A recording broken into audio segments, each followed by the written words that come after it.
Should we try and get the episode number right this time? Yeah, fuck that right up to... What is it now then? It's 19 Oh, no, now. wait, shit. Now we're 19. So, yeah, if you noticed that last week, sorry about that. Well done. Yeah. I was going to edit out. It would just go, this is episode... You should have, what you should have done was get like some stock recording of somebody saying the number 18 and just thrown it in there. Or, yeah. I don't know. It doesn't matter. Yeah. Who's counting? Well, I don't know. People that get confused. Yeah, that's true. People might be like, "Well, I swear, I already did this." I need my. What's happening here? I need my notes. Do you want me to hold this? Yeah, it might be a good idea. I don't know why. They're down there. They're down there. It's all right. You didn't even need to. To get up. Hello, everyone. Welcome to episode 19 of the Pip'n'Dale show. Yeah, number 19. We're here for part 2 of games that changed video games that changed our lives. Yeah. Did you go home and furiously note take after the last episode? Probably not. More like 5 minutes before I came over. Oh yeah. You got some notes then? I do. My phone's dying, so let's make it quick. So last time we'd gotten as far as what? We'd gotten to PS3 and Xbox One 360 generation. We've not got any olds or any. I've not got anything this week actually. Nothing's happened. I didn't. No, well, it's only been a week since we last recorded, hasn't it? Yeah, that's true. So we've this Paladins came out. Have you seen this? No. What's this? High Res Studios released a game called Paladins. Like it might as well be a Chinese knockoff of Overwatch, like all the characters. Oh no, I have heard about Paladins. Same. Yeah, I have heard about Paladins. It's ridiculous. Yeah, there was a feature in Kotaku about it. I swear, a couple of months back, saying, "Look at this ridiculous thing." Look at this. Oh, Harambe versus Street Fighter. Oh, Harambe versus Street Fighter. Yeah, that was pretty good. So some genius person has created a whole Street Fighter mod with Harambe, who has psychic abilities. And his own backstory from the looks of it. It looks like they've really gone to town. His own soundtrack. Dick's out for Harambe. Dick's out for Harambe, yeah. It was only a matter of time, really. It's like one of the most moddable games, isn't it? Like Street Fighter, because there's that... there's like specific software for modding Street Fighter. I've seen it. Okay. I've tried to get it before.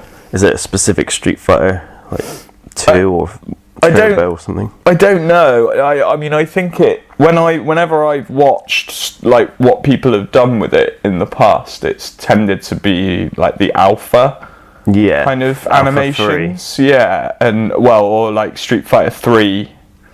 Yeah. That kind of era. Just after Street Fighter 2, like the models always seem okay, like better. Yeah, they're more kind of anime-ish in the way they look. Yeah. There was that game studio as well, seeing as we're doing a video game episode. The Steam developer who's suing. Have you seen that? Suing 100 Steam users, yeah. Why? Because they talked bad about the game. Wow. Yeah, it's a game. They're claiming. I can't remember exactly what the claims slander. Are. And we better. Yeah, it is slander to his game. Yeah. Fuck! Shouldn't make a shit game, mate. Better be careful. He might throw you in as well, mate. God! Can you imagine that? That'll be. I think it's any publicity is good publicity, Phil. He wants something like $10 million or $19 million in damages. Well, off of each of them, or just collectively? Collectively, between the 100 of them. But still, there's only 100. It's still quite a lot of money, isn't it? Surely any judge with half sense is going to just go fuck off. Yeah, hopefully. Well, Steam, in a show of support for its users, has removed the game. Well, removed the developer entirely from Steam. They can't use it anymore. Released a statement saying anyone who threatens our user base does not get their game published. Good on you, Steam. Play, yeah. Good on you, Valve. On the subject of modding, actually, did you see that Super Mario mod that came out this week? Super Mario 64. No. Oh my god. Basically, it replaces every single texture in the game with Toad's face, and you play as Toad. The butterflies are just 2 Toad's faces, like flag. Oh my god, it was it was hard to watch. It's just like fucking mental. I'm gonna have to check. It's just out. like toes flapping around all those, and like you can't walk properly. Like if you try and run, you'll just sprint to like the other side of the fucking map. So I was watching some people play it, and they like creep in very slowly just to get into the castle, because otherwise they'll just fly off into the distance. Tried to do the level, and it just didn't work. Didn't work at all. All right.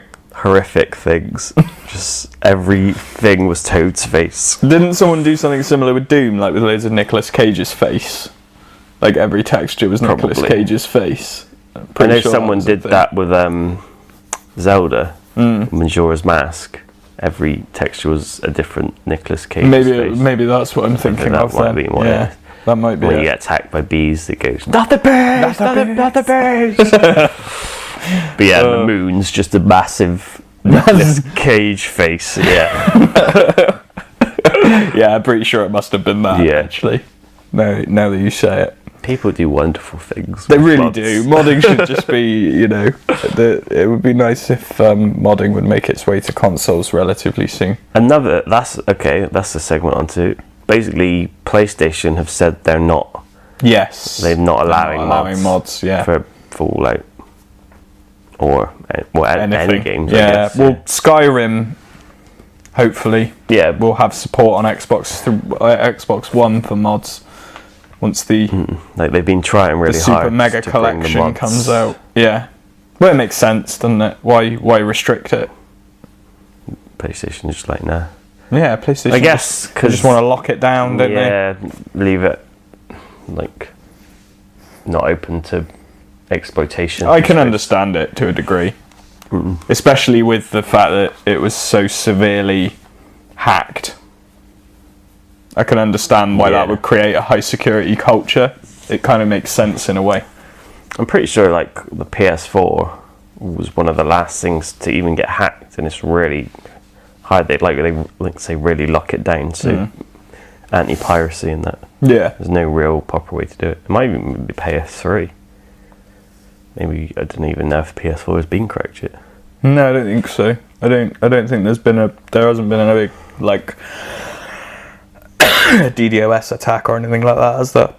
No. As far as I know, not on the servers. No. It was just the PS3. That was that PS3 one, wasn't it? Yeah, we got like a shitty game as a Rick Company. Yeah. I can't remember what it was, like Wipeout and some top-down zombie shooter I picked. Yeah, so I already had Little Big Planet. Yeah, there was Little Big Planet, Infamous as well. That was one of them. Right, maybe that's where I got Infamous 1 then. Because I had Infamous 1 and I was like, well. Oh god, that's the one for the list. I got all about Infamous. Yeah, it was a great game. 2, especially for me. I think I preferred 1. I think I preferred the tone of 1. I think I didn't play 1 at the time. 2 was good. So, 2 was the one I really... 2 was set in, like, New Orleans, wasn't it? Yeah. So, you had a lot of shanty towns and stuff like that. Yeah, it was a cool setting. It was a nice setting. Like, nice that they moved it to a slightly, to a different area rather than kind of just do another gloomy city. But I really liked the first Infamous's gloomy city. It was really... That game was really gloomy, yeah, but it was a really immersive world, and the mechanics were great. Yeah, because I remember I picked that and Prototype up at the same time. I remember saving all the people and civilians. I remember all the blue lightning. You never did blue lightning. That never happened. I'm sure of it. But I remember picking that and Prototype up at the same time, and I remember playing Prototype first. Yeah, I played Prototype. And feeling Prototype was a way better game because it was faster and more aggressive. I mean, that is probably the most violent game I've ever played. I reckon Prototype. It's up there. It's pretty violent. But then after a little while, the cracks start to show in Prototype's design, and you play a game like Infamous, which is so like polished, sucking up an old lady and becoming her, and then running up the side of buildings like some sort of mutant grandma. That was great fun. I really enjoyed that. This is a game. What? Is this now? This is all now. Jesus. I've got... Spider-Man is kicking off. Yeah. Just the alliance match has ended. The alliance match is completed. The alliance match is complete. The results are in. The results are in. Go check it. Go check it. It's saying, just for those of you who don't know what the fuck's going on, my phone's just being a penis. You're just not going to. I'm not. I've got no interest in that game. It notified you like 700 times in 1 second. Really wants you to look at it. Yeah. Sorry, what were you saying about Prototype? Just being awesome, generally. Just grandma. Sucking up a grandma. Yeah. Sucking up a grandma. Does sound a bit wrong. Well, you could shapeshift, couldn't you? Yeah. But that game was kind of like a jack of all trades and a master of none. It was just kind of like, there are 700 mechanics and you'll use 10. Have fun. Just dicking around. It was one of those games to dick around in. Yeah, definitely. And then you played Infamous and you're like, this is slow and boring. But then after a while, it was so well polished. Yeah. And all the characters were really good as well. I really liked the mission structure, all the powers. Like, you never felt like overpowered in Infamous. It could always provide you with a challenge. Fucked up quite a bit, yeah. Whereas Prototype, you're pretty strong, yeah. Apart from like the top level demon things. Yeah. Well, it's not really demonic. Well, you could jump on a helicopter and snap it in half, couldn't you? And like jump on a building and like. So a man with a gun. Mario shell hop a tank. Like, it was just ridiculous. Yeah, the little man with a gun is not going to be any worry about you. Yeah. Great game though. Still fun. Both great games. Yeah, the second one. I thought the second one was better. The second Prototype as well. Yeah, it was nice. Because you had the. I don't think I was as invested in it. I still completed it, but not like one at the time. No, I think definitely a game for its time. Should we move on to the main segs? The main segs. I mean, that kind of counts. Those were games on the PS3. I think we've started, haven't we? We're talking about PS3 games, so here we go. PS3. Started. This is where you and I split now off in terms of our console choices, isn't it? Because I bought the superior console. The superior one that didn't get DDoS attacked. And I have one and leak all my credit card details all over the fucking internet. Well, I didn't get my credit card details stolen, maybe. You don't know. Well, no one's ever hacked my credit card account. No, you'd think you'd notice that, wouldn't you? Yeah. Yeah, I mean, anything you've got? What have you got? I got a massive list. You got a massive list? Yeah. What you got? What? All right. Let's go from the top. Just dive in from the top. Okay. Thing that kind of changed everything. Tekken Tag Tournament 2. Yeah. I'd agree with that one. Like, I haven't played a fighting game so much as I have that. I think just the customization of costumes. Yeah. It's just always fun to play. Still play it now when Sophie wants to. Still got it. I got it on backwards compatibility. Yeah. It's good fun. It is the best fighting game ever made at the moment, I think. Probably. It's so tight and consistent. There's not. Yep. Online support is fantastic. Yeah.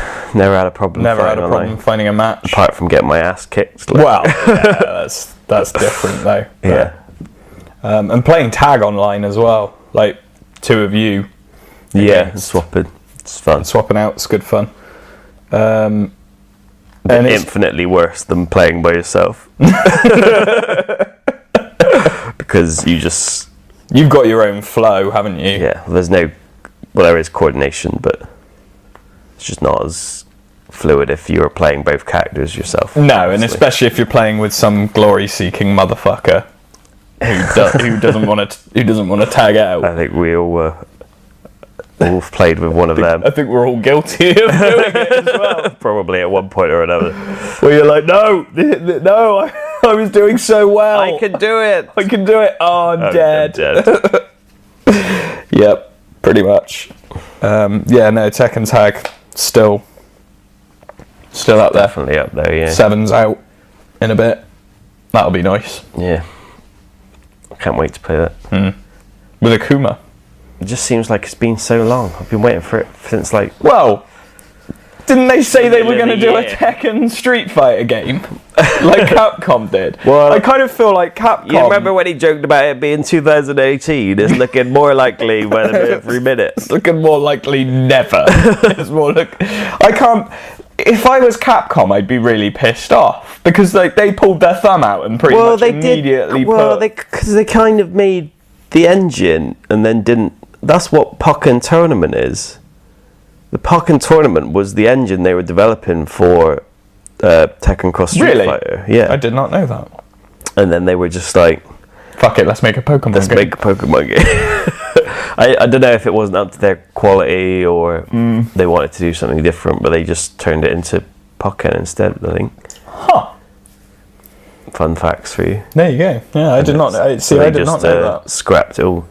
That's weird. Have you played it? No, I haven't. It's alright. Yeah? I've not played it too much. What is it? Is it like just a Pokemon fighting game? Yeah. That's it, essentially, right. Yeah. Okay. I didn't know if there was anything special about it. It's just a Pokemon fighting game. It's like in a circular arena and you just sidestep around each other. Okay. Like Tekken, basically. Yeah. Okay, well, yeah, I suppose if it's built on an engine that was intended for a Tekken game, then it is going to play a lot like Tekken, isn't it? I think the arenas are a lot smaller in comparison to like Tekken. But that's probably a design. Characters have got shorter legs. Yeah, exactly. Takes them a while to get. Except like fucking Machamp. Fucking huge. Yeah. Yeah, you got your Hitmonlee and your Hitmonchan as well, haven't you? Yeah, I don't think they're in it. No? There's only like 8 characters. Oh, okay. And 2 of them are Pikachu. There's Pikachu and Wrestler Pikachu. Wrestler Pikachu? Just Pikachu wearing like a Mexican wrestling mask. And some spandex. Sake. Really? That's terrible. I'm surprised that there's only 8 characters when they've got such a rich tapestry. It was 8, 10, yeah. I know. Well, either way, I mean, you know, you'd expect you've got a decent amount. Balance and that. But I suppose in Tekken Tag, there's fucking hundreds of characters in Tekken. They got 2 laws, for fuck's sake. Yeah. And they're both basically the same. They do the same thing. It's just one of them. You got Lee and Violet. Violet, yeah. Who is just Lee in a wig. Panda and Kuma, basically the same character. They are the same character, though. Alex and Roger, just reskinned.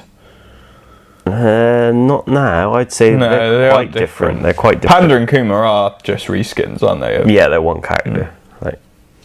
So.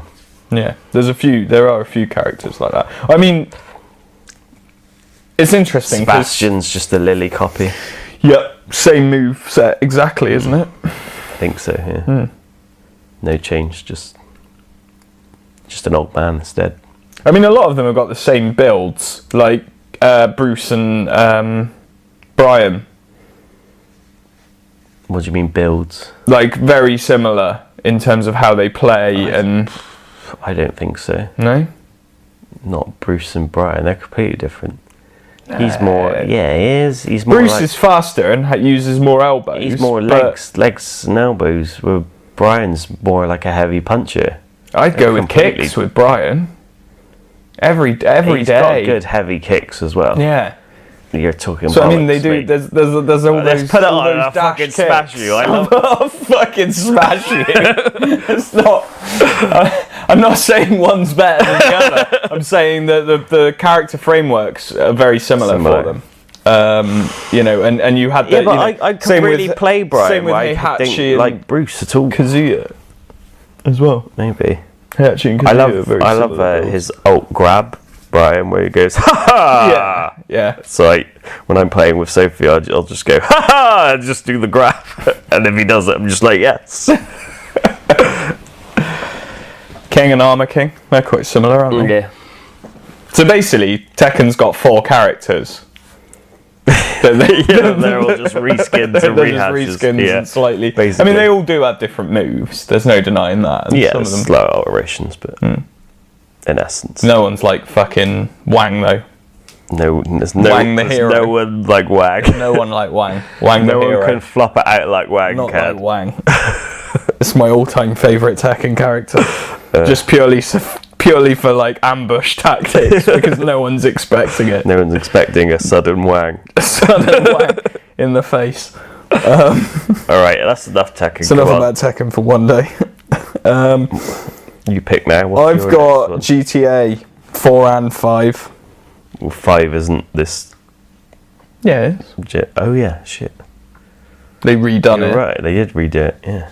But the first time I had that was on 360. Yeah, I got it.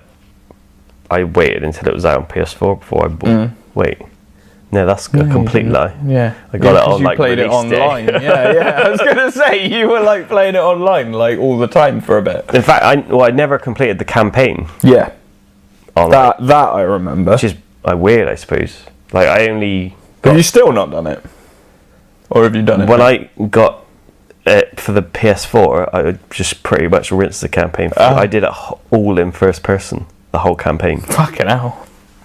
That was fun. Yeah, I can imagine. The whole campaign, just not... Like, the only time I played third person is when I was, like, dicking around, doing a bit of police stuff. But yeah, even when I rebought it on Xbox One, I didn't really play the first person view. No, it didn't do it for me. Don't know why. It did for me. I thought it was nice. It was quite challenging. Like, yeah, I can imagine. Which is what I want. I wanted to play like a challenging playthrough. You wanted one game to be a challenge, you mean? Like, nothing really is anymore. No. Apart from Fury. Recapture that essence. Yeah, still not gone back and done that yet. No. Legion's just taken up too much of my time. Which GTA did you prefer out of 4 and 5? It's tricky. I think I preferred 5, definitely. Yeah? Even though I didn't complete the campaign because I was playing it online all the time. When I eventually got round to it, I think I've enjoyed 5 more overall. Right. But 4 was just too good for dicking about, for rampages. Yeah. I think 5 was definitely the most entertaining story-wise and fighting through missions and stuff. Yeah. But 4 for rampages was just too good. Just be up all night with my mate, just like it's the early hours of the morning, just doing rampages. Just so much fun. It was because the mechanics were looser. Yeah. So more mental shit just happened. Yeah. I'll always remember this one time. I was like running away from the cops and just went full pelt like into a wall, and then just kind of like there wasn't any police chasing me at that point. I didn't think. As in, they weren't behind me where I was. Yeah. Just turned the camera around, and this police, the big truck things they used to have, not the SWAT vans, the one a bit lower, just came side screeching like across the pad of the camera. Like, I want that. It was just always so funny. Yeah. That's the thing. Online it was fun. I mean, it's still fun to play Rampages in GTA 5, but I just think because the game's so tighter, it's... Yeah, I can agree with that, actually. But 4 is all loosey-goosey. You don't get as many amusing situations, do you? Yeah, because it's much tighter. Yeah. Well, in like GTA 4, you could trip over low walls if you like timed your jump badly, and he'd just fall over and just kind of like. Whereas now, there's an animation. Rather than. But you've got the if you jump and punch. Sorry. If you jump and punch in GTA 5, he'll just flop. Yeah. Which is you can blow up cars with it if you do it from high enough up. You just flop and blow up a car. Elbow drop a car.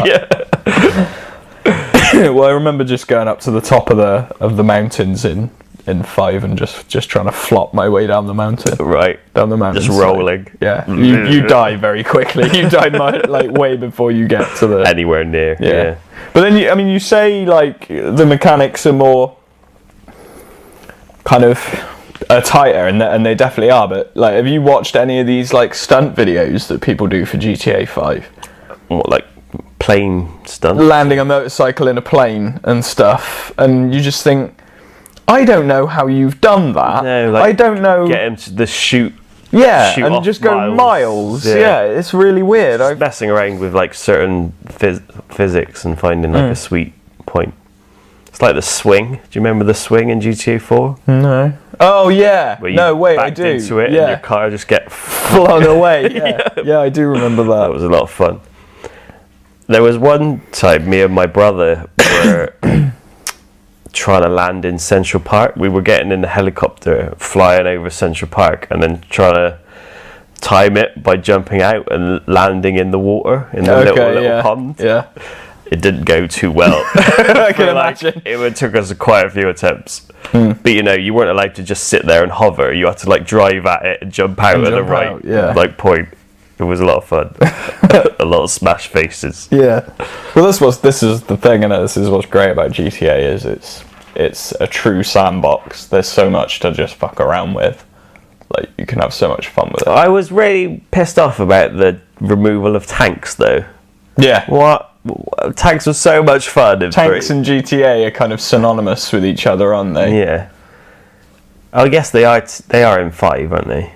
You kind of have to go. They don't come out to chase you. They're only in the army base. You have to go get one, and it's fucking hostile in there, isn't it? It's not a nice place to be. It's not a nice place to be. I remember so many times hopping the fence to try and get one of those fighter jets, and once you've done it once, you can do it every time. But it's just getting that jet off the ground. It's not just about getting the jet off the ground, because the air controllers shoot fucking missiles at you as well. Yeah, you got to take off and get low. Yeah. But for me, the hardest bit was actually getting the fucking thing off the ground to begin with. Yeah, people are just running at you. There are tanks around. There are tanks. Yep. People are pissed. So much fun though. It's one of those games where you can just keep fucking about and never get sold. I don't know why I traded it in, to be honest. Yeah, I've still got it. I need to have another bash again. For sure. Right, we'll move on. Something I thought that really changed stuff, especially for platforming. Rayman Origins. Fuck yeah! I'd not put any of the Rayman games down, actually. Remember that? Yeah. God, Origins was amazing. Wait. What was I about to say? I was going to say awful, and then I thought, that's not the word I want. I need the opposite. I mean the opposite of awful. Awesome. Amazing. Yeah. No, it was a great game. Legends was even better, I thought. Did you play Legends? I'm not sure if I played Legends. Ones that had musical levels. No, I guess that was the one after. Yeah, I haven't played that one. Oh, mate. So good. Yeah? Yeah. It just takes and improves on everything that made Origins great. You love it. If you loved Origins, you'll love it. Yeah, no, I fucking loved Oranges. Oranges? Oranges. I love oranges. I also like... Rayman Origins. Blue. This is good. This is going well. Dale was out drinking last night, which is why his words have gone. I suddenly lost the dictionary. What are we on? Next game? Next game, yeah. I've got it on here. Red Dead Redemption. Don't really need to talk about it. We've done a couple of videos on it. But for me, that was better than either of the GTA games. Yeah, well, I didn't play at the time. You didn't? So. No. So it's another one that sort of passed you by, but what a magnificent game. Yeah. It's just the first time you roll into Mexico and the sun's rising, and then the flamenco music starts playing, and you're just like, I am immersed in this world. Yeah. Shooting birds. And just funny stuff happening. It's got that. Well, Johnny Law. Johnny Law. I got fucking loads of stuff on it, to be fair. I realised that that console generation was pretty amazing. Yeah, when I was looking at comparison between this and PS4, I was like surprised how little PS4 games that I really... Yeah, I've not got many. Not many, but I mean... Maybe it's just a case of because I haven't played enough. Time as well, I think. Yeah. There's still loads to come from this generation. Especially now they've extended this generation by releasing probably slightly better versions. Yeah.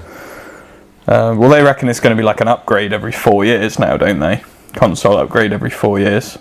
Yeah, seems about right. So what we got? Skyrim.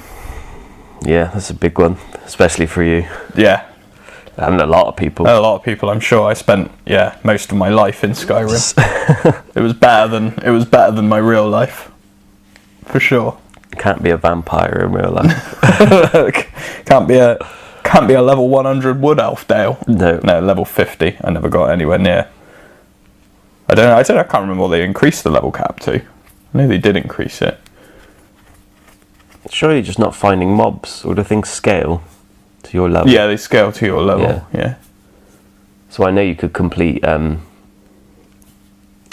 the one before Oblivion, like level 1 if you did it right. Yeah. Because everything's scaled, so you just rush through the main story, not killing anything. Apart from, I guess, necessary things, yeah.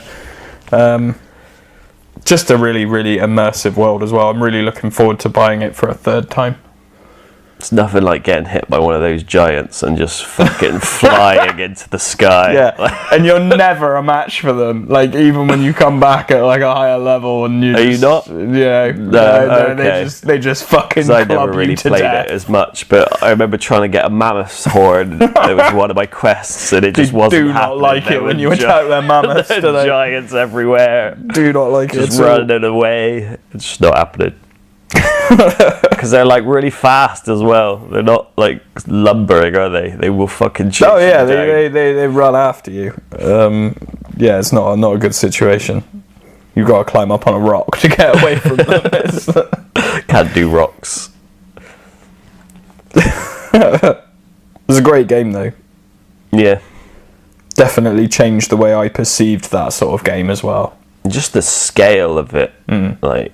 Because it was one of the first games that pretty much had everything VO'd, I think. At least to that, like, epic proportions. That level, like, yeah. 40, 50 hours of audio, I think, something like that. It's insane, isn't it? Some of it's really funny. It might be more than that. I might be thinking of something else. Could well be. Some of the dialogue's really funny in it as well. Like, just some of the accents that they've gotten people to put on. They've just gotten American people in and gone, just do a Danish. do a Danish accent, and they just kind of go. I saw this one where there's an NPC where she starts speaking and she's just like, oh, I want to do that line again, and then she just does the line again, and it's actually in the game. Really? Yeah. That's amazing. Like, a few of them slip through the cracks. I guess they have to, don't they? Like, when you're recording that much audio. No, let me retake. Dragonborn.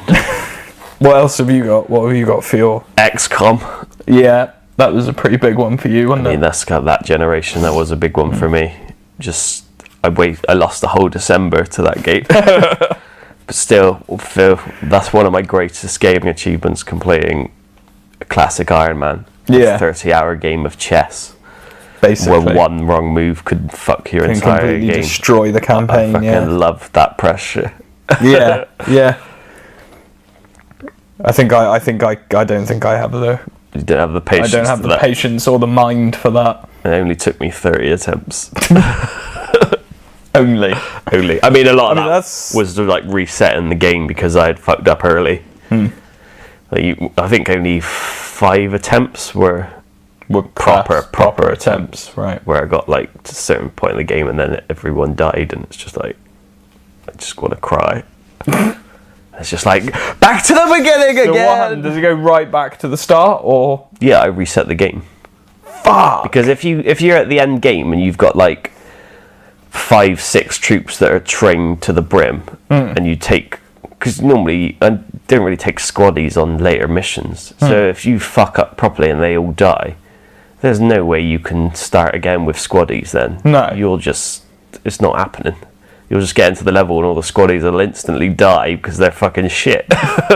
Wow. You need to keep that core team alive for 30 hours. So did you get near the end and die and have to start the entire thing again?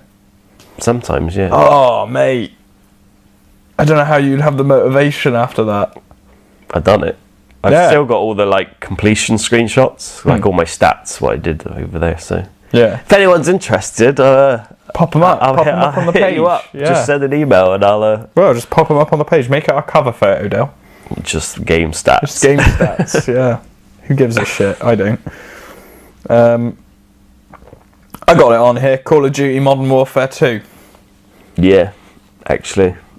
I mean, I've never been a big fan of the Call of Duty games. No. Modern Warfare 2 was definitely a game changer. It's the best one. Yeah. It was the first, far. like, it was just the story, man. And the cinematic quality of it. It was sort of highly polished, but it still had a kind of soul. It was the first one that really pushed that kind of cinematic Uncharted feel where you're going from set piece to set piece. I think definitely, and it's a series of diminishing returns. The new one, to be fair, looks like it could be amazing because you've got all one of the spacey ones. You got Interstellar combat, fucking space dogfighting, man, and it's got Jon Snow in it. Is it? Yeah. Just like a voice. And a face. And a facial. Yeah. He's the big bad. That's interesting. But again, like, everyone's more hyped for Battlefield, aren't they? Yeah, and rightly so. I mean, it looks insane. Did you play the beta? No. I haven't played it over. No, I didn't. Is it still out? I don't know. I think it might have ended now. I think it probably has, yeah. Shame.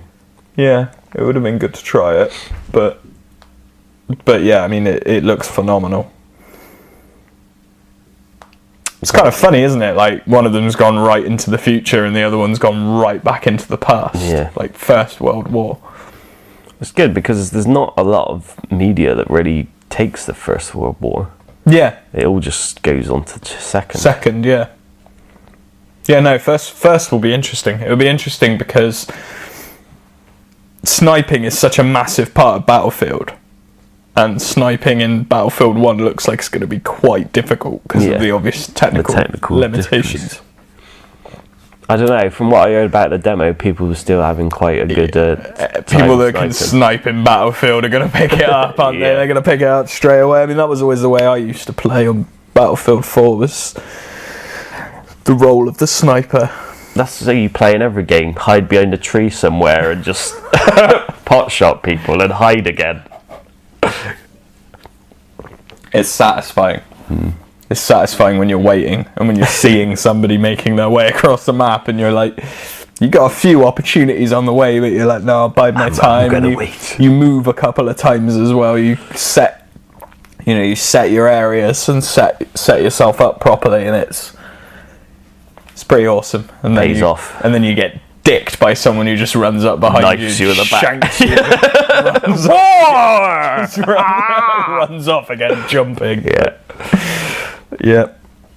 The life of a sniper is not an easy one. So I got God of War 3. Yeah. I mean, we kind of covered God of War last time. But 3 was the final, like, I've been waiting for this story to end. Yeah. I've been waiting for this for so long. So the first time I played it through, I was just in awe, spellbound, of its magnificence, because it looks so good as well. Yeah, it still looks good. So many of like the set pieces when you pop out Helios's eyes, like really early in the game, isn't it? Because it's from his perspective as well, isn't it? So like, I go, and then just black. What was the deal with Ascension then, with the story? It was a prequel. Was it? Yeah. I think it was set after Eris gets him to kill his family. Right. But before the story of 1 begins. Okay. I think. I never played it, so I was just curious, because I know 3 was kind of like the conclusion, wasn't it? Yeah. It was good, Ascension. I mean, from a gameplay perspective, it was pretty much just the same as 3. Yeah, they were always pretty consistent. It was still a good story. So it was just another God of War game, really. And it had an online feature. It was the first one with online fighting. Really? Didn't realise it had like an online battle mode. I didn't realise that. You run around the battleground and beat the shit out of each other. And, like, throw each other. Deadliest Warrior style. Yeah, you throw each other into like grinders and that. Yeah. You kind of, I think that was the aim. So you fight each other until one of you get like knocked down or knocked out, and you've got like a certain time before you get back up again. And you have to pick that other person in and fucking throw them into something that's going to murder them viciously. Into some kind of, Yep. Okay. Interesting. Yeah. I never realised that any of them had an online function before. Yeah, we did. I mean, I only played it for a bit, but I guess it's not going to have like lasting value, is it? It's just a nice thing. It was probably better than I gave it credit for it. Yeah. At the time, like, I think there was probably just other stuff happening. Yeah. Yeah. BioShock. Yeah. Was that Oh, yes, it was. Yeah. That generation. I mean, I played on PC, I think, so that's why I wouldn't really twig it. For you, I guess, yeah, because you've sort of sat atop all the console generations playing PC, the line's kind of more blurred for you for some things. Yeah, for some games, yeah. Like XCOM, I originally started on PC and then got on PlayStation because it was smoother. Yeah, no, Bioshock was an amazing game, I thought. As I said earlier, I bought the collection, which has got all 3, because that and, 2 was great still, but it just wasn't, it didn't have the same... capture the same It didn't have the same story investment, that they just kind of, like, farmed the engine out to any old motherfucker. Was there any big twist, like the... What, in Bioshock, or in Bioshock 2? I can't remember. Well, in Bioshock 1 was the Would You Kindly? Yeah. Would you kindly? I have no fucking idea what happened at the end of Bioshock Infinite. That game's still a puzzle to me. Wasn't it as regards to what actually happened? You were crossing dimensions or something. Yeah. And time. Yeah. And you were the bad guy. Yeah. Isn't it? Yeah, you were the dick all along. And she was your daughter. Yeah. From the alternate universe where you're bad or good? I don't know. I have literally no idea. The plot of that game was impenetrable. I enjoyed it. But when they did the rug pull at the end, I just kind of thought, well done. Like, I'm confused. Yeah. I don't... Thanks, I guess. Yeah. Like, I think the way it was set up, it was meant to be a big sort of like shock, horror, gasp moment, but all I felt was frustration, ambivalence. Really, just like, yeah, okay, fine, I guess. Gameplay wise, Infinite's still probably one of my favourite games because they at least gave it proper first-person shooter controls. Yeah. Because the first one, they were like, why is jump? What the fuck is going on? Yeah, it did control quite It had a really weird control system. Again, PC, so still a bit different. Still left click to shoot, so that's all you need to know. That's right, yeah. I remember getting out of the habit of left trigger for zooming. Yeah. You'd go into a situation like, oh, I'll just kill that guy through the crosshairs and end up throwing a ball of lightning at him instead, because that's where you're fucking plasmids. Plasmids, yeah, that's what they're called. And vigors in Bioshock Infinite. That was it. Yeah.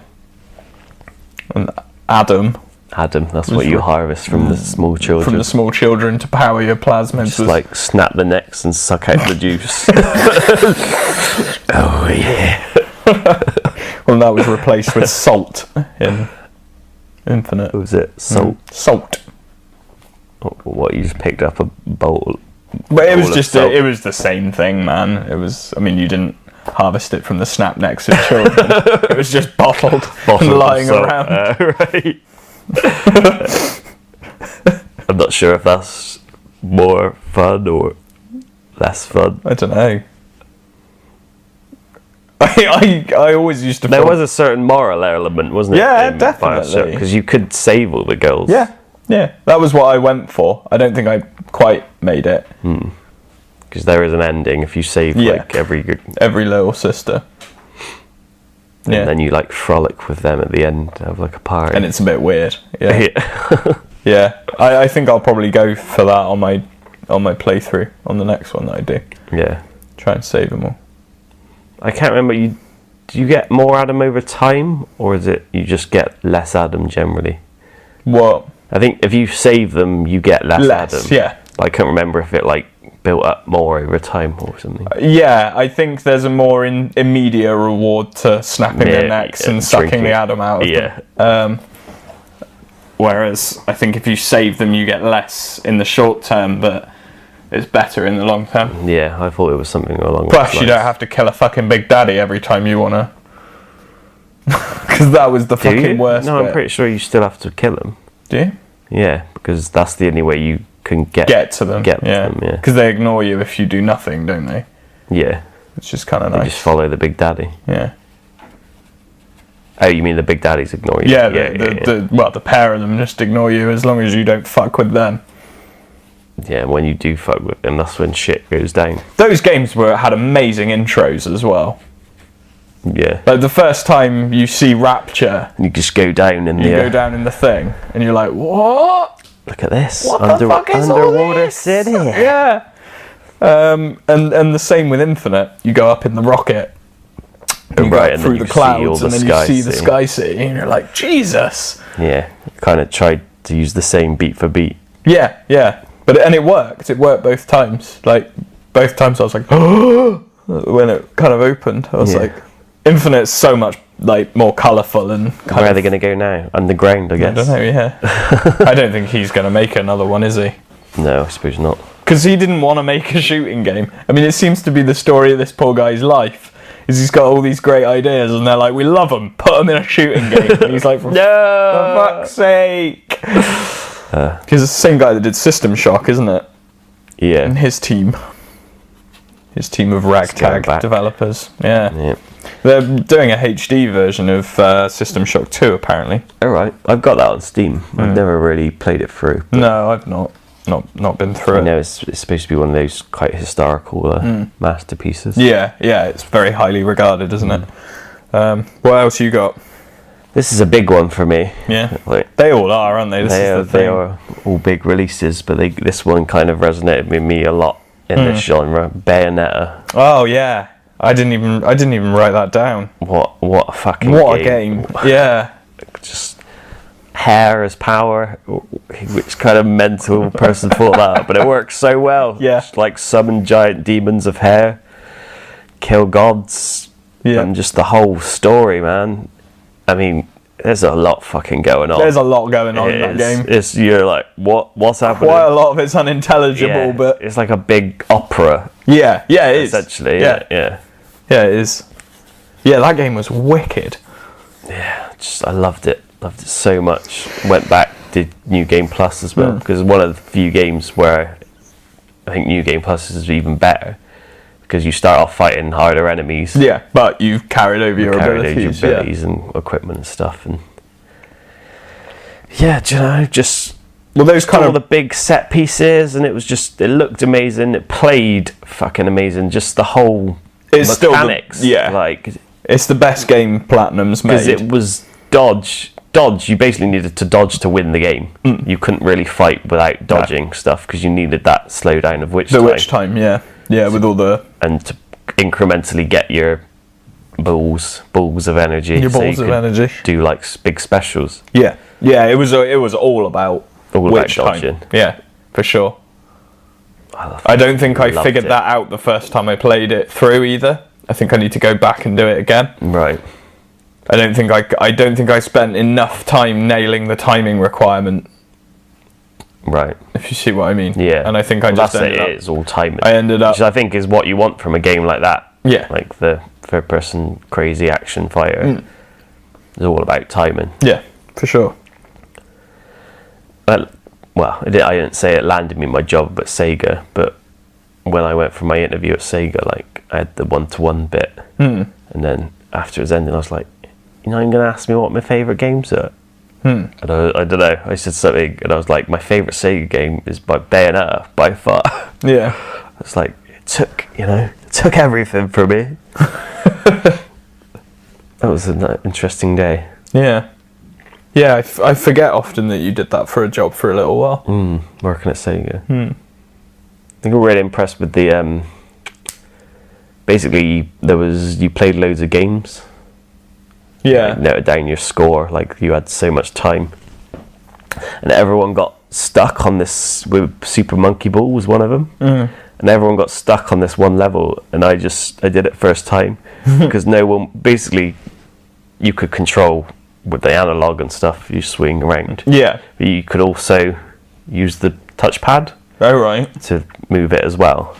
It's obviously more fluid using the controls. But there was this... It's like a bridge, and there's just like pushing blocks each side, so you just have to move really slowly, like just one at a time. And if people kept trying to use the analog stick, so you move too fast, and people just kept getting knocked over. From what obviously people discussed it afterwards, I was too busy concentrating on the game at the time.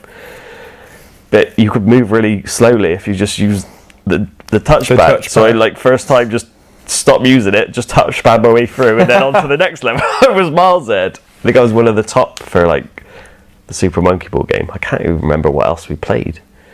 And then we had we sat in a room, and then you had like you're being trapped on a desert island, and you can only take 3 of these things, and it was like a big list of things. And you had to decide as a group what to take. One of those interview team type building. Yeah. And it was like a book from the library, and it described the island, and I was like, why not just take a book how to build a raft out of palm trees and island stuff? Come on, peeps. Sort that out. I was like the only person wearing a suit as well. Really? Like, everyone was in like jeans and t-shirt. That probably helped. Yeah, that must have been really weird for you. And I was just like Sunday best. Who's this James Bond looking motherfucker? I'm here to play video games. Seriously. Yeah, that was a tie comes off. Fun time in my life. Yeah. How long were you there? 6 months. Okay. That was when Sega were basically going into liquidation and needed to cut like, the whole office.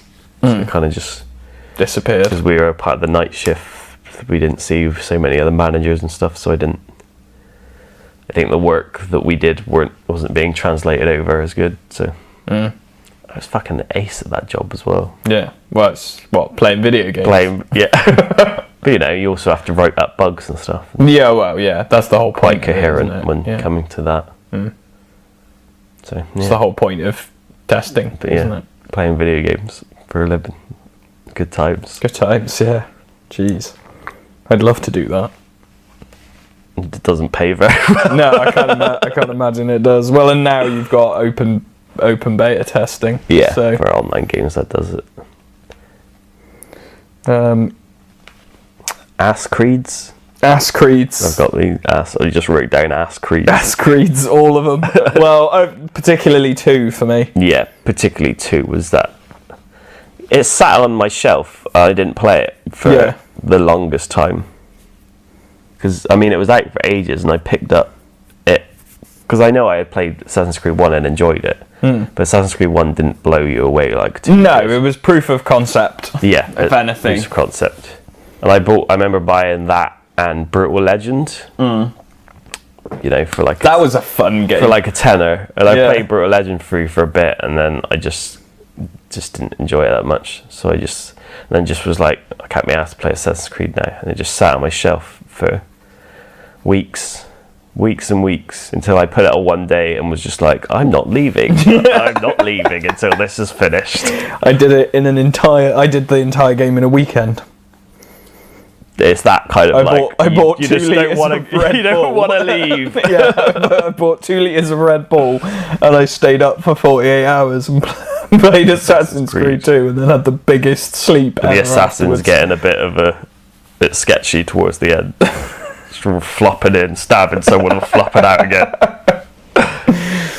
The only thing that it did disappoint on was final battle kind of territory, but that's kind of Assassin's Creed in a way, isn't it? There's never been a good final battle. Which one is the final battle? 2? 2, you go to Rome and you go in the cathedral. It's like the only bit of the game in Rome. Right. You go through the Vatican and you... and you got to assassinate the dude at the back, yeah. I remember... Rodrigo Borgia. It must have been the Brotherhood then. You have a fist fight with him, if I recall. Yeah. It's like you've been training for all of these things, and then the last mission is beating up an old guy with your fists. It's really funny. Well, what a pinnacle. I remember watching Mel play. She was playing the Brotherhood. Where you fight on the... It's like a tower in it on a wall. You fight a guy on the wall. Yeah. And me and Marcus were talking about, it's quite a hard boss fight. It's quite, die a few times. All the kind of countering. You've got a few guys in there. It's just like, go on, Mel. You can do it. fucking hell, I've never seen a boss die so quick. She just kept fucking kicking him in the balls. She just kept kicking him in the balls and stab, kicking the balls, stab, and I was just like, what the fuck is happening? She like took it down first time. Just like, why? The poor man's balls! Leave the balls alone! This is often what happens though when somebody's not played like much of a game and just kind of steps in and spams an attack that seems really effective. Yeah. That you as a gamer wouldn't expect to be effective because you're like, I'm an assassin with blades. I want to use all the abilities. The blades have got to be the way to do it. I'll throw a smoke bomb. Nope, just run in and kick him in the balls. Yeah. Nice. Yeah. I mean, that two changed my outlook on video games. Yeah. Assassin's Creed 2 changed everything for me in terms of what a video game could be as a piece of storytelling, story-driven, yeah, and the fact that the story kind of continued to overarch from the first one. Yeah. Same character, different Desmond. Scenarios. Yeah, Desmond, the bland motherfucker. Yeah, and then you got the asshole British guy. Remember him? No? Oh, Sean. Yeah. He stuck around. He was in... He's stick around. He's like, fuck off, Desmond. Yeah. I'm working. Stop fucking talking to me, Desmond. And then Brotherhood kind of did it again and improved on it again in many ways. Yeah. I think I mean, the map of Rome is probably one of the best video game maps of all time. It was how the combat changed in Brotherhood. Oh, yeah. Like, it was like a whole new game. The quick kill chains. That was where it was at. But it also started to make it a bit too easy. Yeah.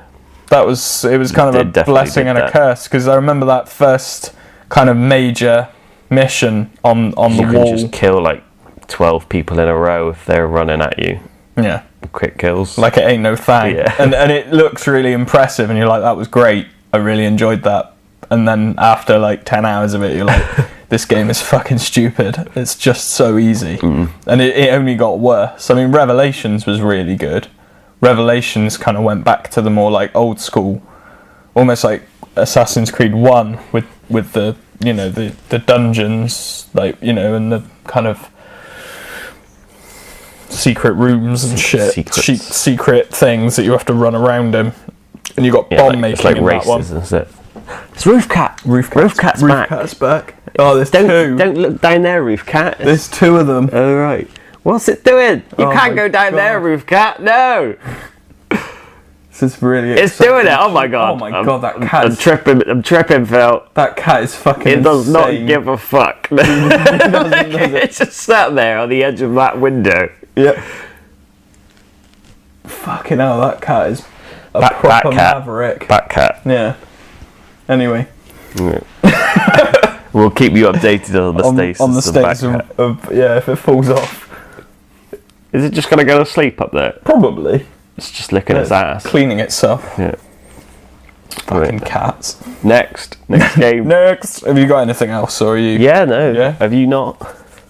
Well, I've got a few more. Yeah, I've got a few more. My phone's about to die, so I suppose we should go through yours. Yeah, get through yours. Sonic Generations. Oh yeah, that was really good.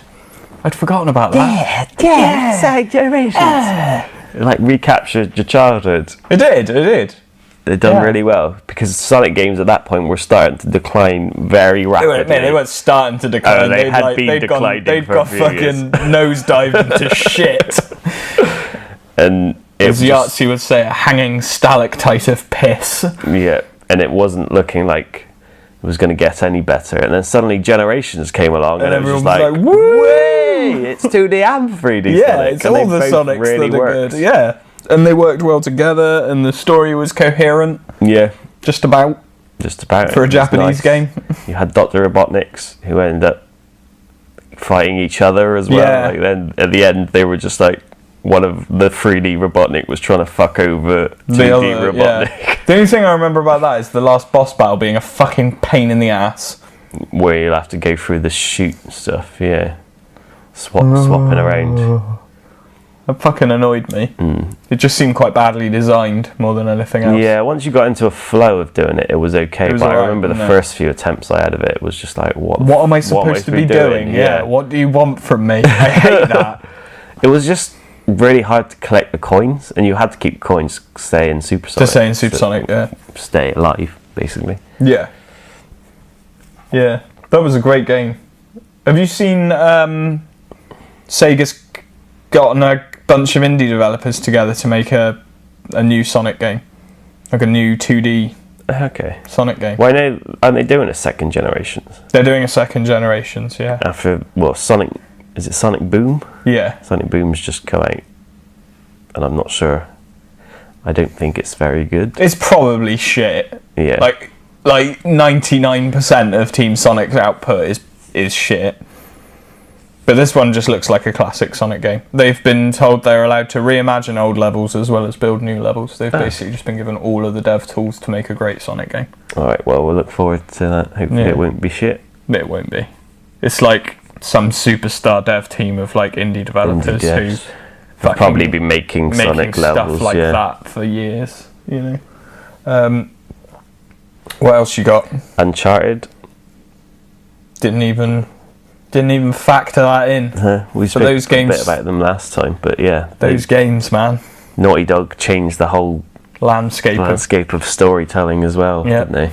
Like Uncharted 2, that was Uncharted. Yeah, I mean, Uncharted 2 was like the first game I remember playing where I was like, this is like Hollywood quality. Yeah, Hollywood this is more a movie than a game, and still fun to play, still infinitely playable. Like, it didn't kind of. 3 was good, but 3 took it even more in a kind of just press A to win for some of it. Like the shooting was still hard, but the platforming was. I had a few issues with 3 in the kind of. So many broken pipes. That's what Uncharted is. You're never going to stand on like a pipe and not know it's going to break. Yeah. Well, I don't even mind that. The kind of scripted, you know. The sort of scripted kind of action set pieces. It was more when it started, you know, giving you directions you could go in that you couldn't go in. So like you'd see a roof lower down during like a chase sequence, and you'd naturally think, oh, I can jump down there. There might be something down there, or that might be an alternate path. But the set piece didn't want you to do that, so you jump down and he just dies, and you're like, well, I know how far Nathan Drake can fall. But at this point, don't show me something that looks like it's designed to be an asset in the game. That kind of annoyed me a little bit. Okay. Whereas with 2, it was always very clear, and I don't mind being fed. Yeah, pushed in a direction by a game. You know, as long as it's cogent. But 2 was fucking phenomenal. Like, what a game. Yeah, I played that online as well so much. I used to love it. You know, the co-op element, not so much the verses. I mean, I'd still do play it, but I used to play the mission bases a lot. Yeah. Run around reviving your team because they can't. Because they're fucking noobs. Scrubs. Yeah. It just makes me sound arrogant. But yeah, but it's true. Why not? Yeah, sure. From my perspective, it is anyway. When I go down, it's clearly their fault as well. Yeah, because they're just fucking noobs.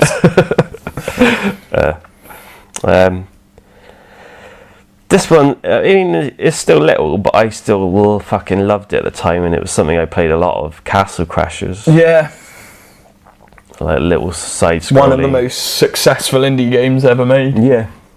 For good reason. It was the guys who obviously did Newgrounds. Who own Newgrounds. They're kind of...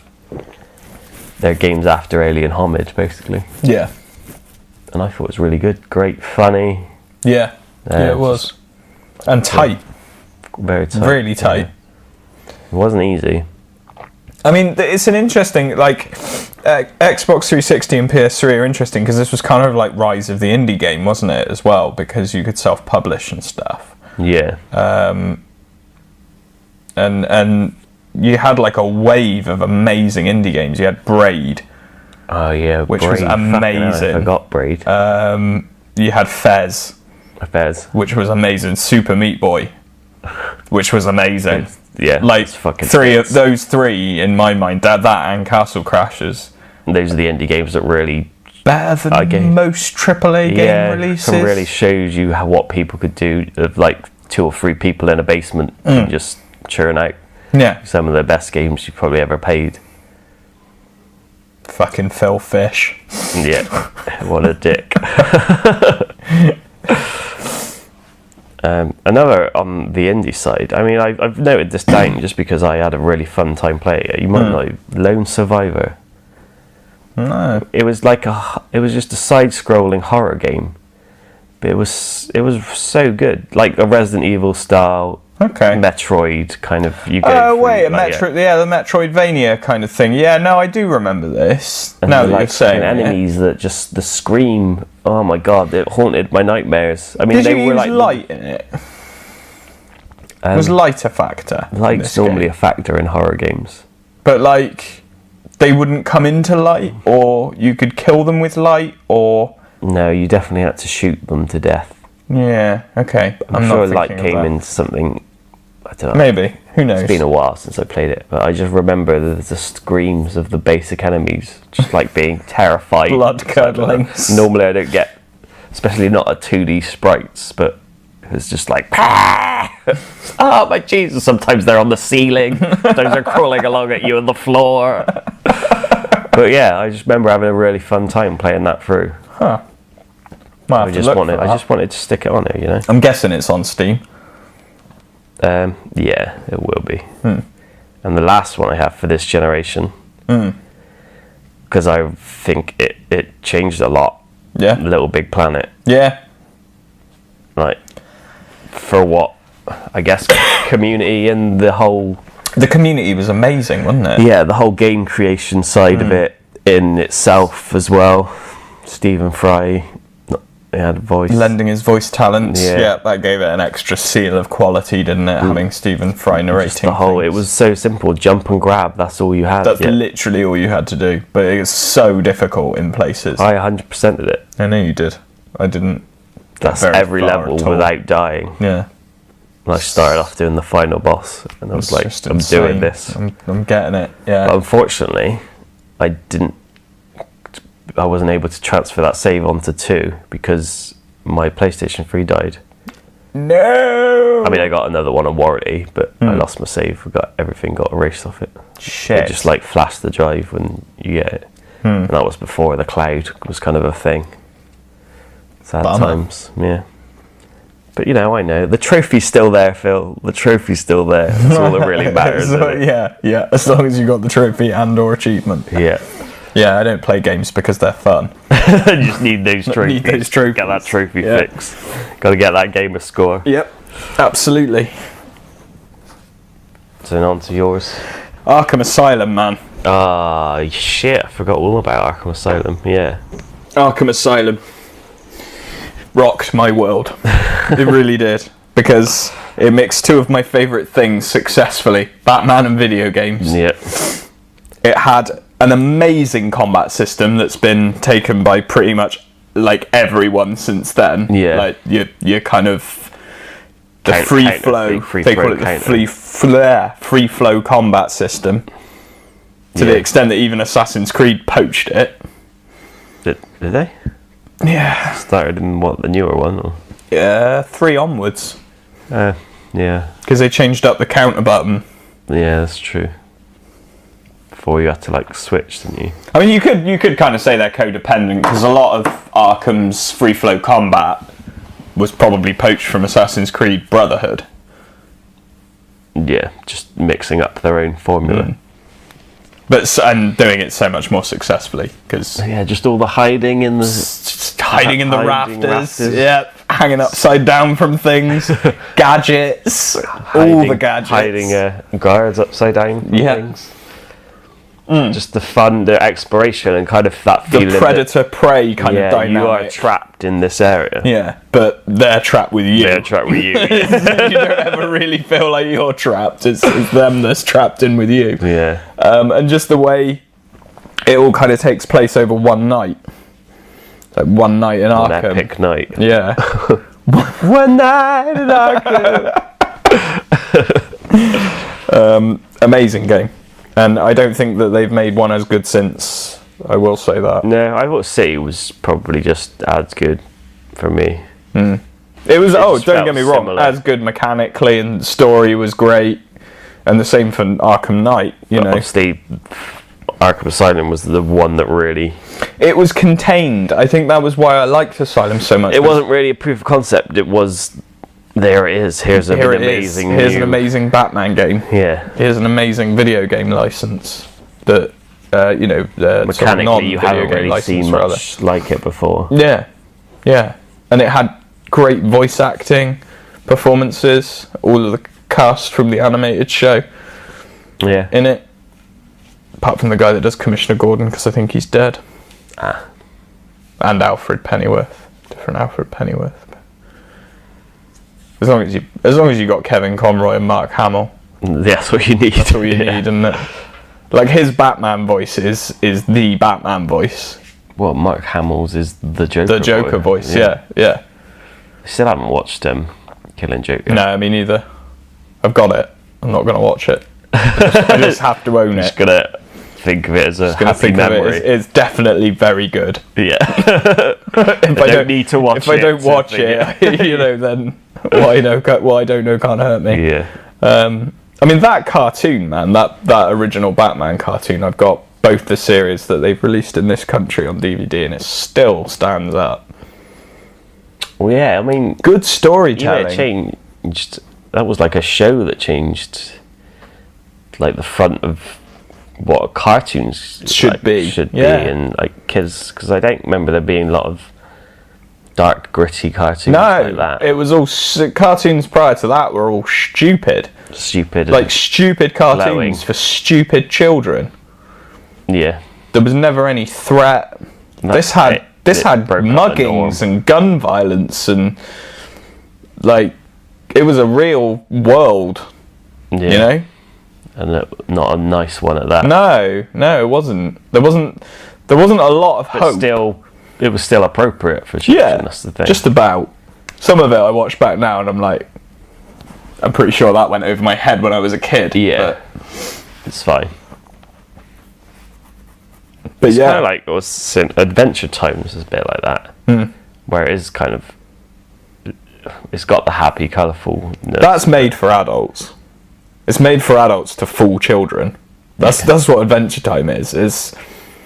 Those animators were like, we've got kids, we know how painful it is to sit down and watch cartoons with your children, because cartoons are stupid. Children's cartoons are stupid. Cartoon. So we'll make a happy adults cartoon where 90% of what's said will completely go over the top of their heads, and they'll love it because it's cute and loads of fun stuff happens, but you can sit there and enjoy it because it's awesome. Yeah.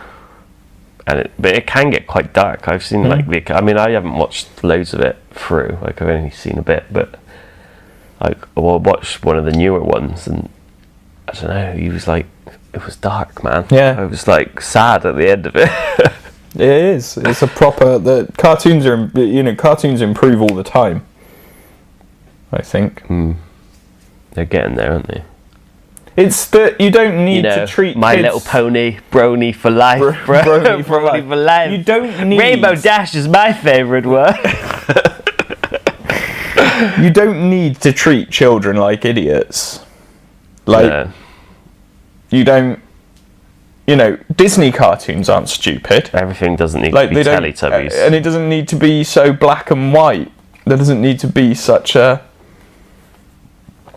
This is the good guy and this is the bad guy, and they will fight and good will prevail, which was what He-Man was every single week, what Transformers was every single week, what Teenage Mutant Ninja Turtles was every single week. There doesn't need to be that. It doesn't need to be that black and white. I tell you I think Cartoon Network that's where they started kind of changing the mold. Like Cow and Chicken, I still don't know what the fuck that was about. I'm not sure what Cow and Chicken was about. What was Satan even doing half the time apart from shaking his ass in your face? His big bulbous red ass. Yep. Oh, that cartoon was mint. Just the parents were just legs. Yep. Didn't make any quandaries about showing you all the time that they were just legs. It's just like, what's going on? But still great. Yep. What else have I got on here? Back on topic. Yeah, back to games. Fucking Portal 2, man. Well, even just Portal 1, really, as well. That was, I guess, the same generation. Yeah. Kind of, maybe. But 2 was so much better. 2 was so much better a game overall. Yeah, there was more to it. Yeah, Portal 1 was more just Portal 1 was a series of rooms.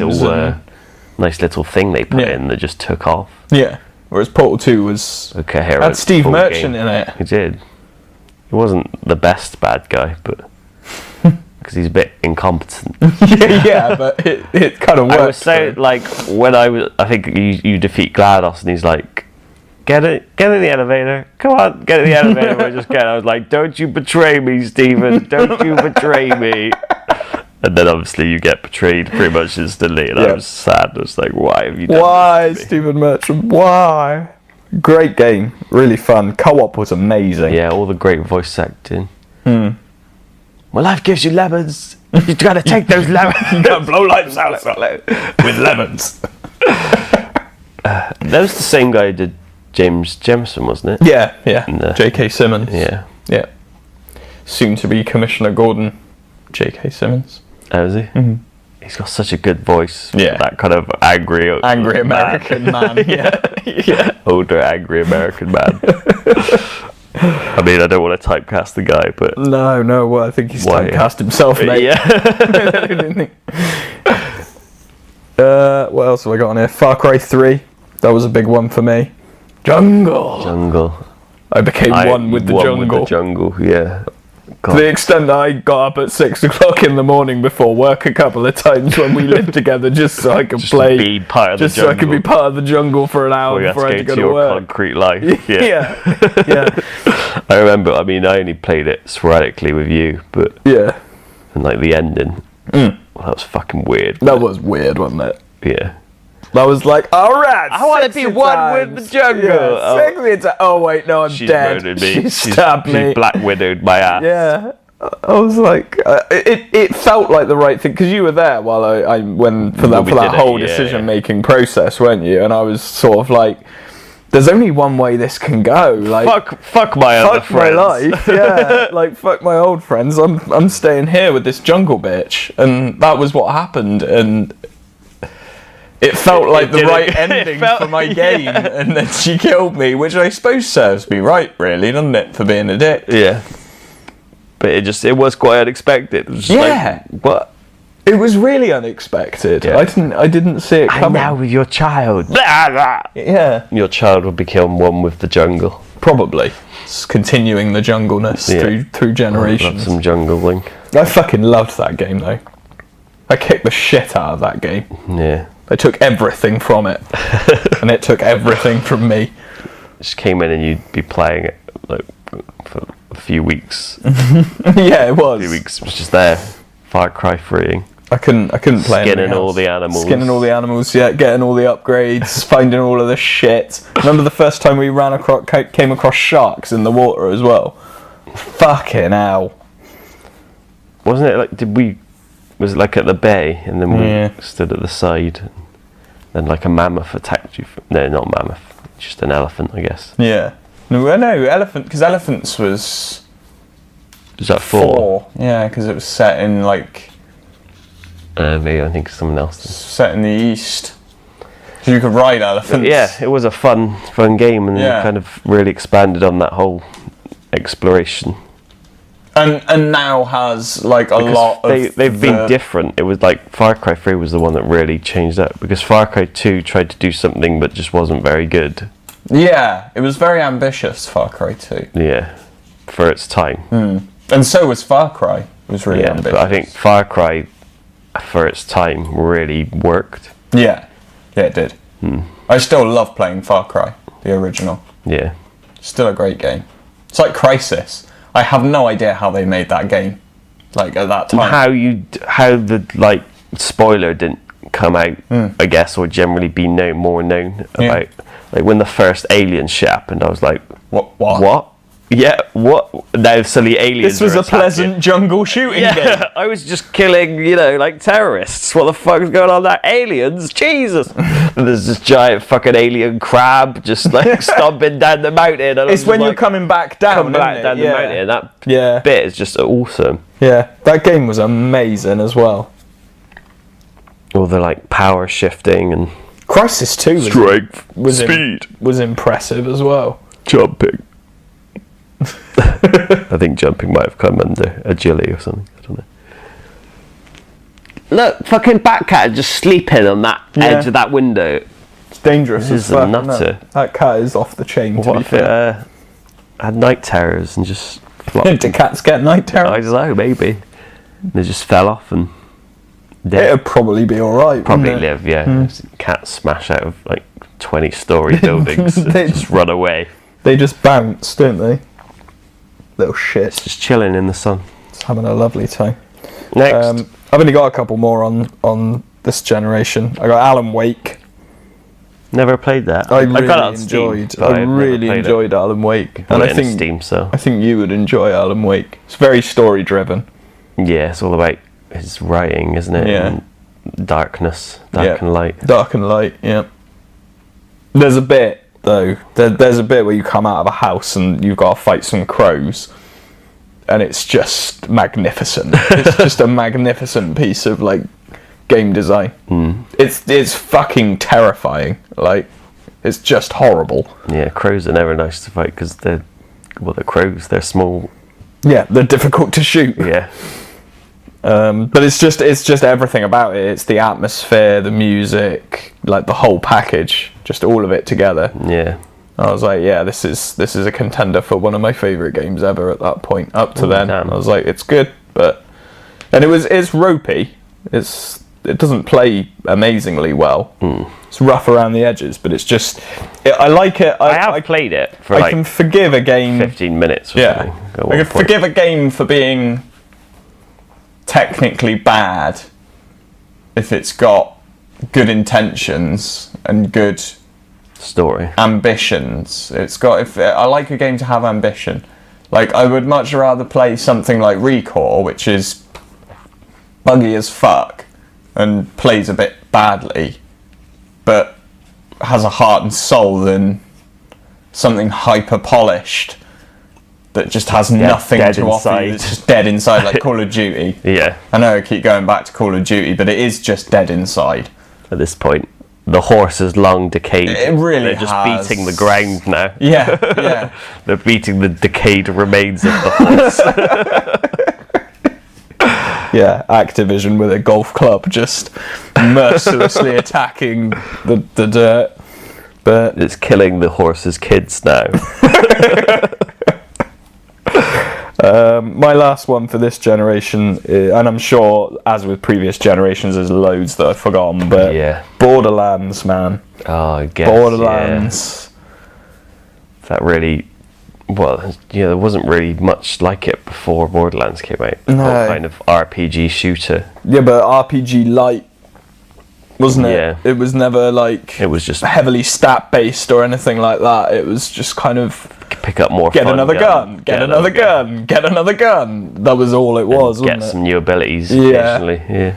Skill tree and that. The good, like the multiplayer side as well, it all worked. And it was just... So much fun in co-op. Yeah. So much fun in co-op. And just the humour as well. Yeah. It was really well done. And very reverent to, Mad Max. Yeah.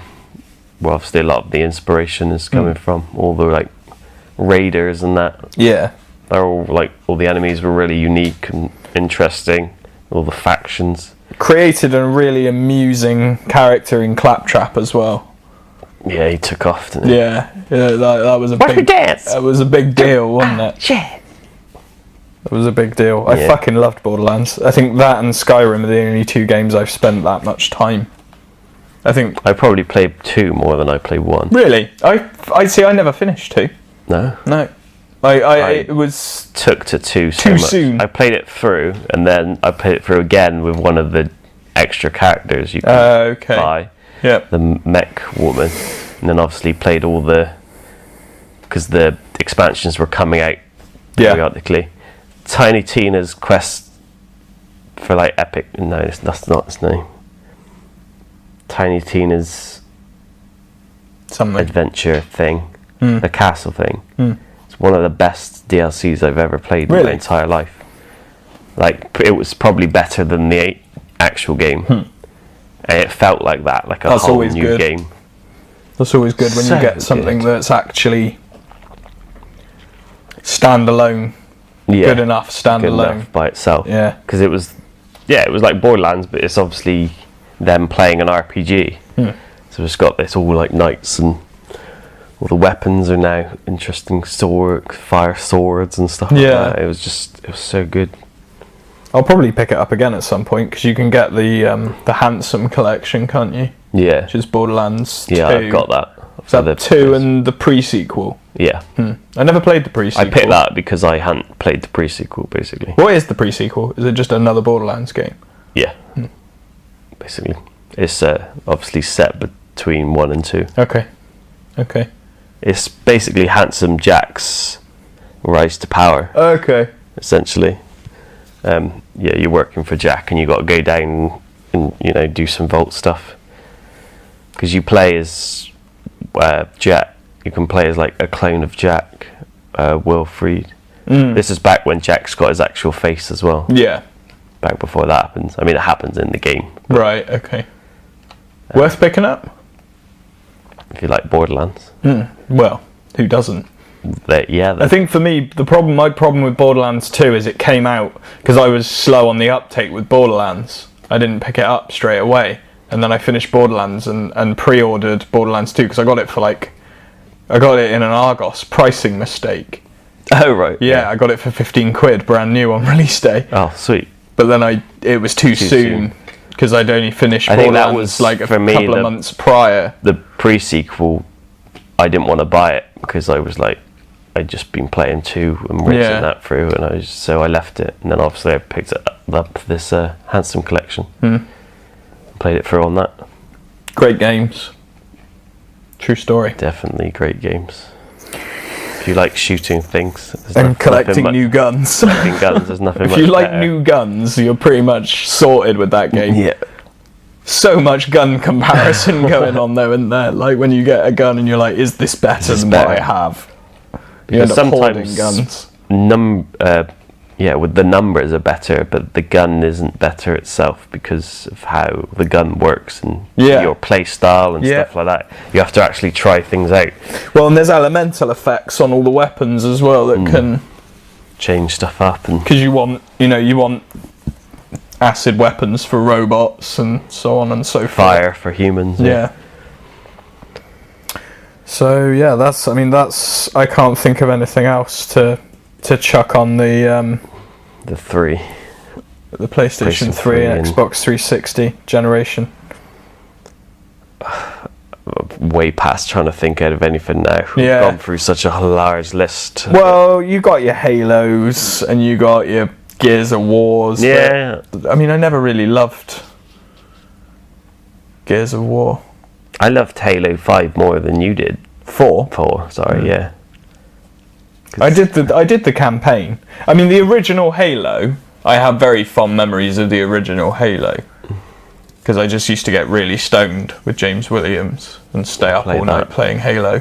And we'd get really annoyed with it. 2 was really good as well. 2 was good. It was short though. It was really fucking short. Yeah, it was more about the story as well. It was always really fun to play multiplayer, I remember. Do you know what the fuck is going on in Halo? Pretty much, yeah. I'm not really clear. Are you not clear? No. So, these ancient beings made some Halos. Some Halos, right? There's fucking loads of them. There's like 30, I think. Right. 30 or 40. Rich is going to want to hear this, because he and I have talked about this. What the fuck is even going on in Halo? Right. So 30 Halos. 30 Halos as a contingency measure to... Was the Flood... Maybe the Flood was already around. So the Flood is in its primitive stage was around, and they were like, we need something to contain it. So they made all these Halos that are like super weapons, and this place called the Ark which controls them all. And then obviously in the first game you activate the first Halo and release the Flood, don't you? You release the Flood from their hibernation or prison, whatever it is, and then the Spark wants to activate that Halo, but then you blow it up so it doesn't activate. But the act of it being destroyed, no, wait, that's wrong.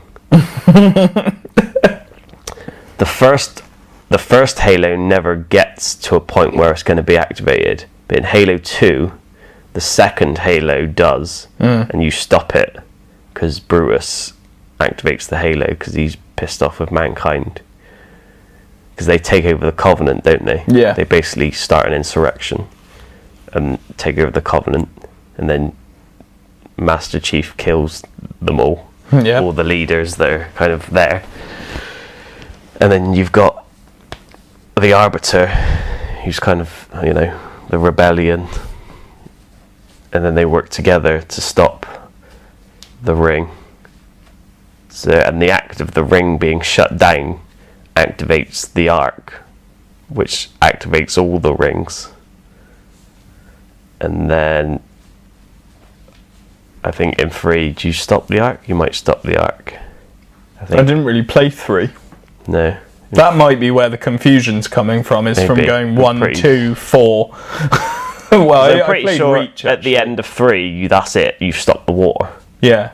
But in 4, you awaken like one of these original beings, the ones that made the rings, didn't you? Yeah. And then he was all like, "Fuck you." Yeah, he was pissed. He was pissed off because of all the things that have happened, and the Flood are out. So I think he's going to wipe out the universe as well for shits and giggles, and then you stop him, don't you? Yep.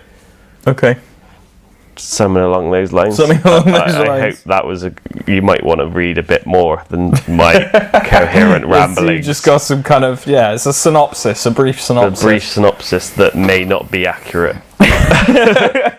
Hashtag needs citation.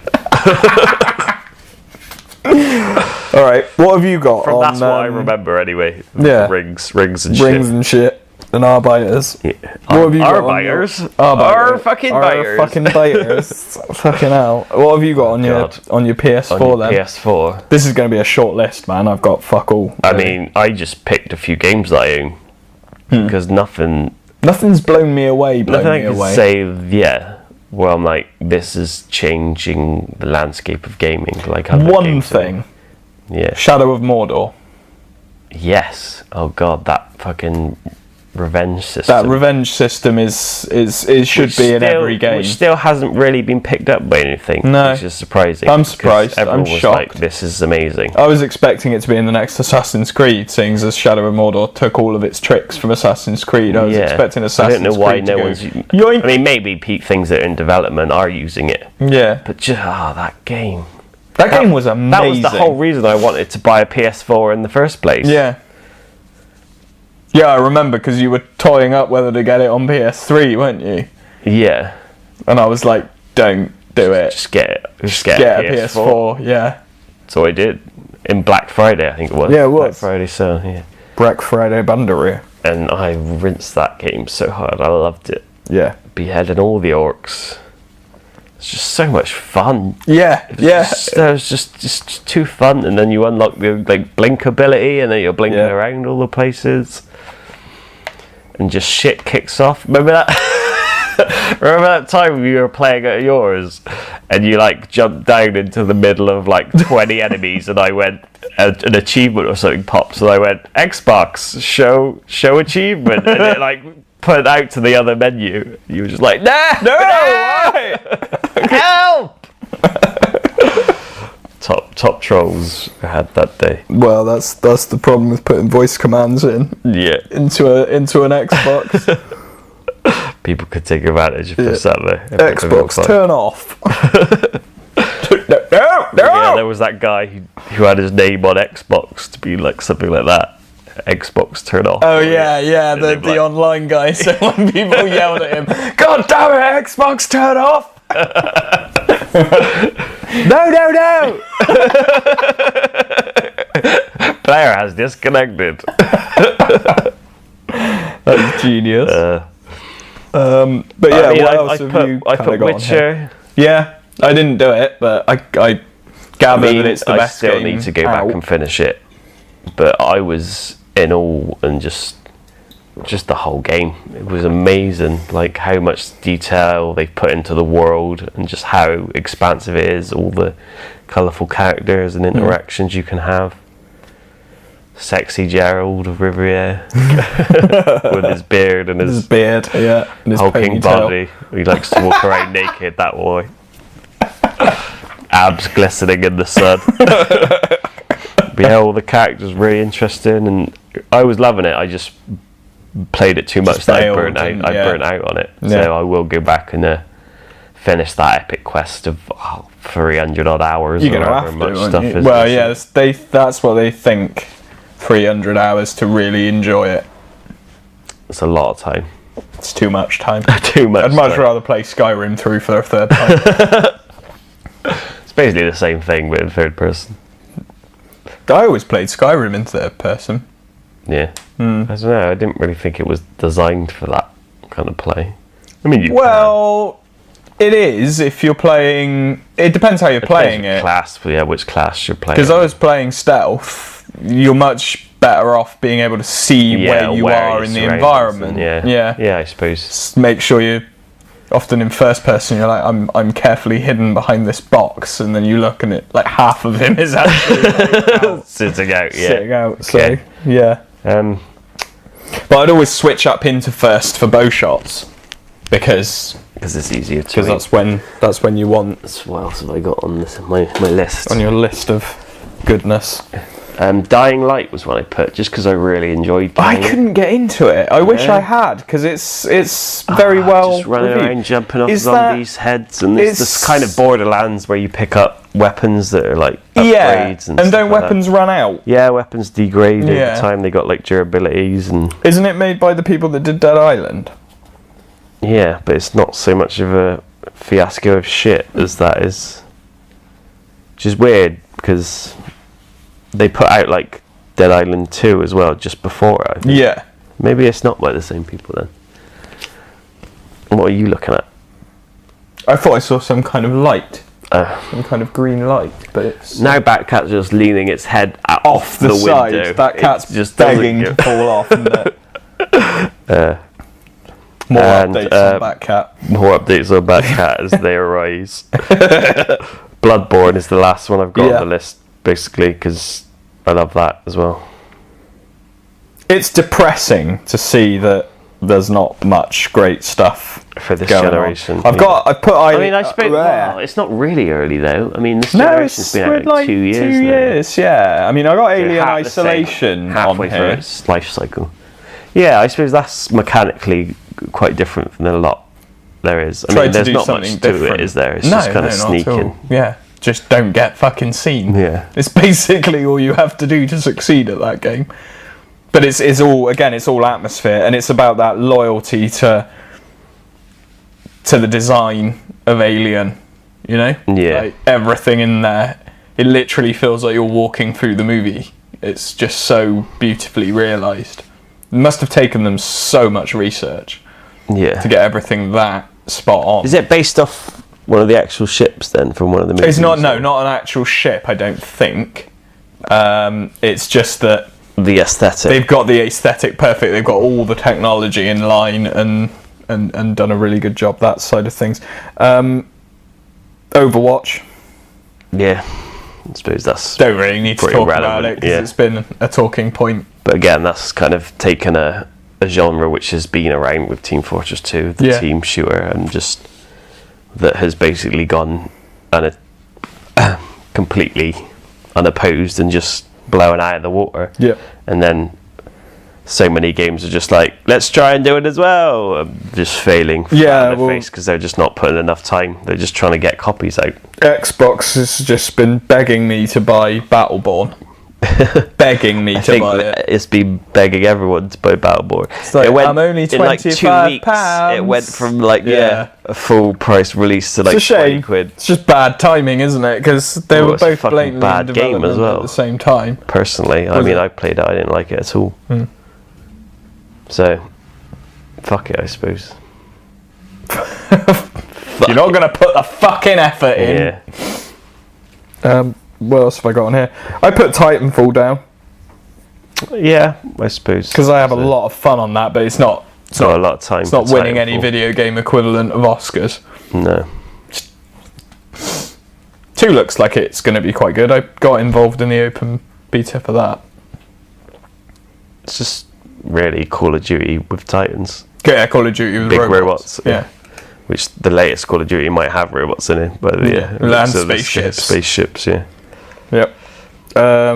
Only 2 more. I got Forza Horizon 2 for obvious reasons. It's the most polished driving game available. But is there really anything that has changed mechanically? Not really mechanically. It's just once you've got a driving platform, it's just tweaking it and making it better, isn't it? And then adding features.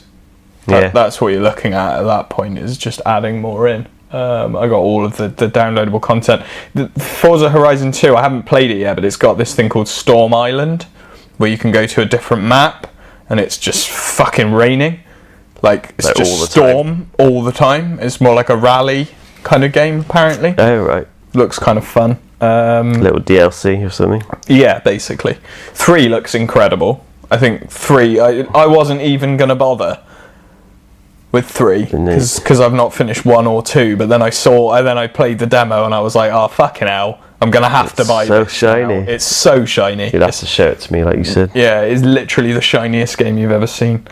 And Metal Gear Solid 5, that's the only other one I've got on here. Yeah. Just for doing great things and looking good while it's doing them. Is that what it's called? Peace Walker? No, Phantom Pain. Phantom Pain. Peace Walker was the one before. No, it was Ground Zeroes. Oh. Peace Walker was before that. Peace Walker was the PSP game that got ported for the HD collection. Yeah. Okay. Where you got 2, 3, and Peace Walker. I'm just remembering wrong. It's just... They've all got fucking stupid names, haven't they? Yeah, we're here. We're finally here. We're finally in the now. In the now. All these games have changed their life. Oh, I guess World of Warcraft changed my life. Oh, yeah, you got to kind of mention that. I guess we didn't hit on that because we didn't go through PC games. Yeah, we just went through the console generation. Yeah, I suppose there's a whole plethora of PC games for me that I've played over the years. But fuck it, we've done 4 hours of this shit now. If you want to know some more, just send us an email. Yeah, we'll tell you. If there's any games that touch your life in a special way and we haven't mentioned them, then email in at pndpodcast@gmail.com.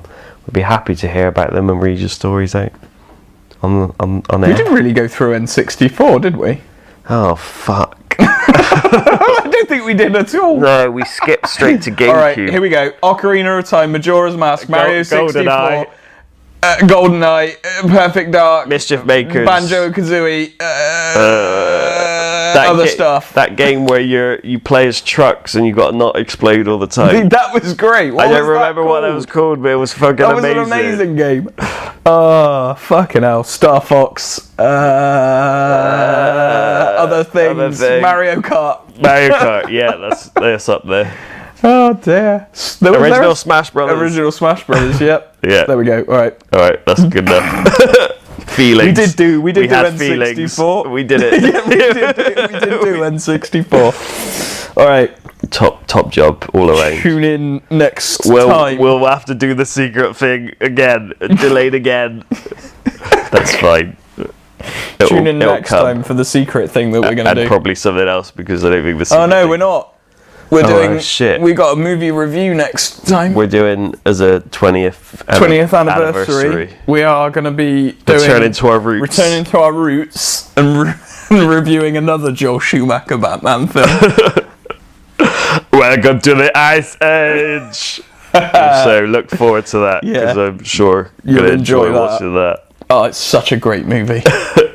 It's so good. To be continued, I think. And on that note, I've been Dale. And I've been Pip. Bye-bye.